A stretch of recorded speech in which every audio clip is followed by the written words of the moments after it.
आणि याच प्रकरणातली एक महत्त्वाची अपडेट्स आपण पाहूया। 4 ऑक्टोबर पासून रोहित आर्या उपोषण करत होता आणि शालेय शिक्षण विभागाच्या अन्यायाला कंटाळून त्याने उपोषण सुरू केलं होतं। दीपक केसरकरांनी अन्याय दूर करण्याचं आश्वासन दिल्याची ही माहिती आहे। केसरकरांच्या आश्वासनानंतर रोहितने उपोषण सोडल्याची माहिती समोर येते। तर 4 ऑक्टोबर पासून रोहित आर्याने उपोषण सुरू केलेलं होतं गेल्या वर्षी आणि शालेय शिक्षण विभागाच्या अन्यायाला कंटाळून त्याने उपोषण सुरू केलं। दीपक केसरकरांनी त्याला अन्याय दूर करण्याचं आश्वासन दिल्याची माहिती आहे। केसरकरांच्या आश्वासनानंतर रोहितने उपोषण सोडल्याची ही माहिती मिळते। रोहित आर्याच्या काही मागण्या होत्या, शिक्षण विभागाशी संबंधित त्याने काम केलेलं होतं आणि या कामाचं बिल, या कामाचे पैसे त्याला मिळाले नाहीत असं त्याचं म्हणणं होतं। याकरता 4 ऑक्टोबर पासून रोहित आर्याने उपोषण केलेलं होतं। शालेय शिक्षण विभागाच्या अन्यायाला तो कंटाळलेला होता म्हणून त्याने हे उपोषण सुरू केल्याची माहिती आहे। दीपक केसरकरांनी तत्कालीन शिक्षण मंत्र्यांनी अन्याय दूर करण्याचं आश्वासन दिल्याची ही माहिती आहे। केसरकरांच्या आश्वासनानंतर रोहितने उपोषण सोडल्याची माहिती मिळते। शालेय शिक्षण विभागाच्या अन्यायाला कंटाळल्यामुळेच रोहितने उपोषण सुरू केलेलं होतं, मात्र त्याला आश्वासन मिळाल्यानंतर त्याने हे उपोषण सोडलं आणि आज मुंबईमध्ये त्याने जवळपास 19 जणांना ओलीस धरलेलं होतं आणि आपल्या काही मागण्या आहेत त्या मांडण्यासाठी आणि काही व्यक्तींशी बोलण्यासाठी आपण प्रयत्न करत असल्याचं म्हटलेलं होतं। या सगळ्या मुलांचं रेस्क्यू ऑपरेशन करण्यात आलं, या ठिकाणी रेस्क्यू ऑपरेशन करण्यात आलं या मुलांना वाचवण्यासाठी आणि त्या दरम्यान रोहितला पोलिसांची गोळी लागलेली आहे। खरं तर त्याच्याकडे सुद्धा एअरगन होती आणि काही केमिकल सुद्धा होते आणि त्यामुळेच पोलिसांनी बचावात्मक पवित्रा घेत त्याच्यावरती गोळीबार केलेला आहे। खरं तर सुरुवातीला त्याच्याकडूनच एअरगन मधून गोळी झाडण्यात आली अशी ही माहिती मिळते आहे। पोलिसांनी बळाचा वापर करून या कारवाईमध्ये 17 मुलांचीही सुखरूप सुटका केली आणि ज्या 2 व्यक्ती त्या ओलीस होत्या त्यांना सुद्धा सोडवलेलं आहे। रोहित आर्याने 17 मुलं आणि 2 जणांना ओलीस ठेवलेलं होतं। आज एका ऑडिशनच्या नावाखाली पोलिसांनी 2:15 वाजता कॉल आल्यानंतर कारवाई सुरू केली। पोलिसांनी आधी संवाद साधण्याचा रोहित आर्याबरोबर प्रयत्नही केला होता। राहुल कुलकर्णी सध्या आपल्या सोबत आहेत। राहुल सर, 4 ऑक्टोबर पासून रोहित आर्याचं उपोषण, शिक्षण विभागाचं आश्वासन आणि त्यानंतर ही परिस्थिती।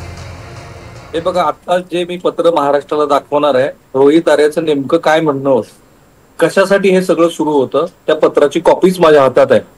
हे एक्सक्लुझिव्ह पत्र तुम्ही एनडीटीव्ही वरती बघत आहात की ज्यामुळं याच्या मागणी मागचा अर्थ काय, त्याच्यामध्ये माजी शिक्षण मंत्र्यांनी नेमकी काय भूमिका बजावली, मला हे तृप्ती महाराष्ट्राला नीट सविस्तर सांगायला पाहिजे, कारण त्यातनं अनेक गोष्टींचा उलगडा होतो आहे। एक महत्वाची गोष्ट अशी आहे की स्वतः दीपक केसरकर यांनी 25% पैसे हे रोहित आर्याला का दिले। 2023 पासून प्रोजेक्ट लेट्स चेंज, ज्याला तो PLC म्हणतोय, मी करतो आहे।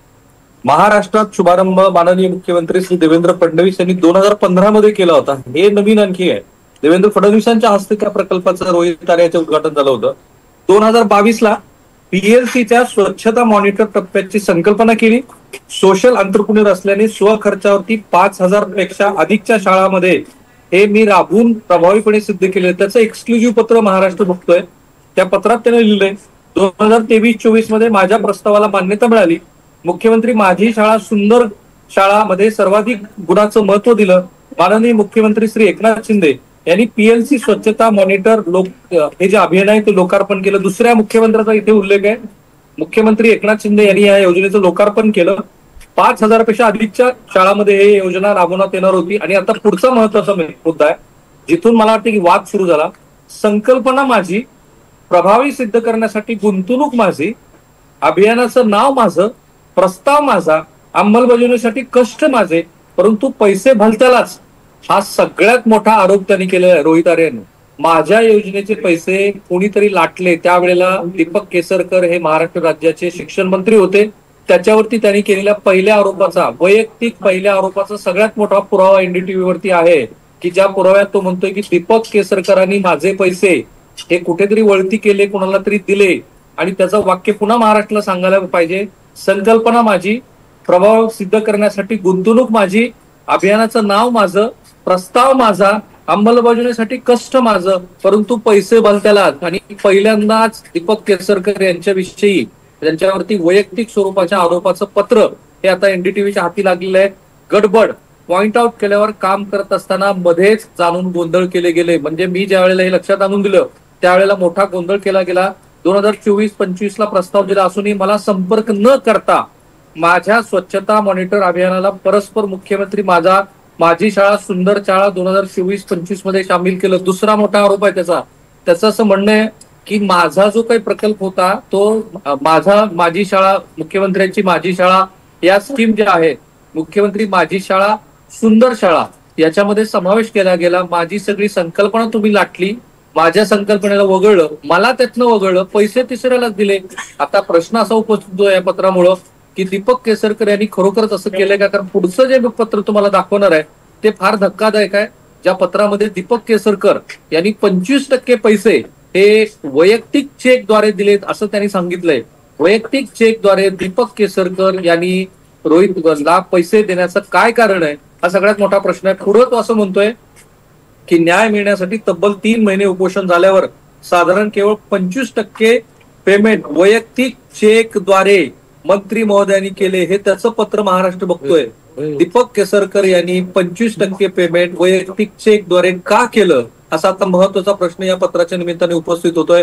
माझ्या मते NDTV वरती हे असं एक्सक्लुझिव्ह त्याचं स्वतःचं पत्र आहे की जे पत्र त्यांनी या आपल्यावरती जे काही सध्या अन्याय सुरू आहे त्या संदर्भात लिहिलंय आणि त्यांचा वैयक्तिक आरोप हा दीपक केसरकर यांच्यावरती आहे.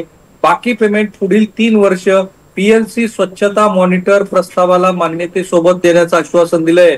म्हणजे दीपक केसरकर यांनी 25% रक्कम ही स्वतःच्या खिशातनं दिली आणि दुसरा त्याचा आरोप आहे की मला उर्वरित पैसे हे माझ्या थेट योजनेचे न देता दीपक केसरकर यांनी वेगळाच अर्थ केला होता. त्यामुळं त्याच्यातनं आता जो मोठा प्रश्न उपस्थित होतोय तो दीपक केसरकर यांच्या संदर्भातला आहे. हे महत्वाचं पत्र NDTV वरती आल्यानंतर या बातमीचे अनेक नवे तपशील बाहेर आले. खरं तर ही एक्सक्लुझिव्ह बातमी आहे, एक्सक्लुझिव्ह माहिती आणि लेटर सुद्धा आपण समोर मांडलेलं आहे.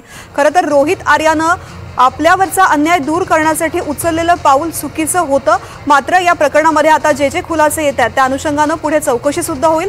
राहुल सर, धन्यवाद या संपूर्ण माहिती करता.